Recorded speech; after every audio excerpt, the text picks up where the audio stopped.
देखो, US government के side से भारत में जो टैरिफ लगाया गया है उसके चलते मार्केट में आज यहाँ पे कई ऐसे सेक्टर हैं जिसमें काफ़ी ज़्यादा दबाव देखने को मिला।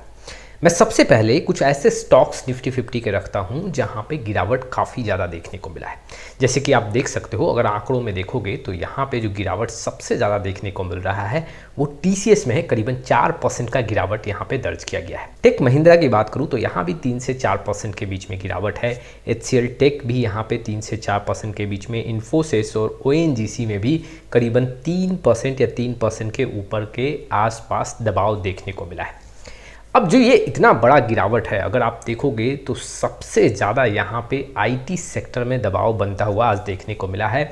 अगर मैं 5 से 6 इंडेक्स का आंकड़ा देखूं, जैसे कि large cap, mid cap, small cap, IT, और अगर मैं बैंक निफ्टी की बात करूं तो इन सारे आंकड़ों में निफ्टी आईटी काफ़ी कमज़ोर देखने को मिला है।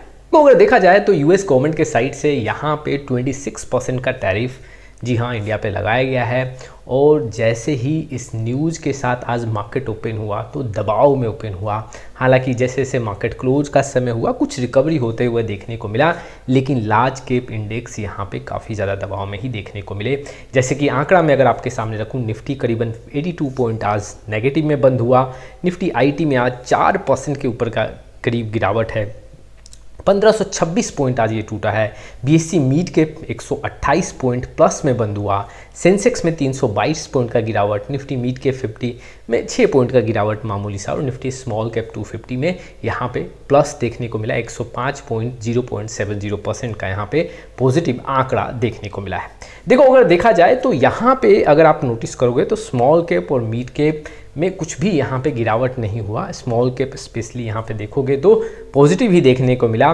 लेकिन अगर आप यहाँ पे नोटिस करोगे तो जो लार्ज कैप इंडेक्स हैं, स्पेशली अगर आप निफ्टी आईटी की बात कर लो, निफ्टी की बात कर लो, सेंसेक्स की बात कर लो, वहाँ पे दबाव आज सबसे ज़्यादा बना है। और कुछ ऐसे स्टॉक्स भी हैं जो 9 से 10% तक टूट गए हैं। जैसे कि अगर मैं आईटी के स्टॉक्स की बात करूँ तो आप परसिस्टेंट का आंकड़ा देख सकते हो, करीबन 10% का गिरावट यहाँ भी है। दोस्तों को मैं ये भी बताना चाहता हूँ कि जो ये टैरिफ इंक्रीज हुआ है इससे कई सेक्टर में दबाव ज़्यादा देखने को मिल सकता है। इस न्यूज़ के चलते निफ्टी के आईटी के स्टॉक्स में गिरावट आगे और देखने को मिल सकता है।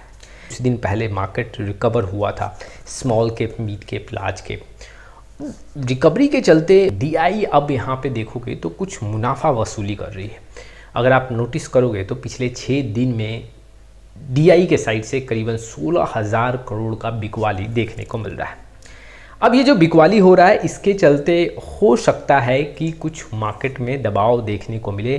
देखो, एफडीआई के साइड से मुनाफा वसूली हो रहा है और डीआई यहाँ पे कैश होल्डिंग रेशियो भी इंक्रीज करी है। करीबन अगर आप नोटिस करोगे तो 1 लाख करोड़ के ऊपर का टोटल कैश होल्डिंग देखने को मिल रहा है म्यूचुअल फंड इंडस्ट्री का। डीआई यहाँ पे मुनाफा वसूली करती है, जी हाँ, आने वाले समय में और बिकवाली करती है तो यहाँ पे कुछ और दबाव देखने को मिल सकता है। इन्वेस्टर को मैं ये भी बताना चाहता हूँ कि अगर आप कोई भी स्पेशली सेक्टर फंड के साथ जुड़े हुए, स्पेशली मैं आईटी सेक्टर की बात कर रहा हूँ, तो यहाँ पे आपको बहुत जल्दी कुछ डिसीजन नहीं लेना चाहिए। अगर आप एक लिमिटेड एलोकेशन के साथ यहाँ पे एसआईपी कर रहे हैं तो अपने एसआईपी को कंटिन्यू करना चाहिए।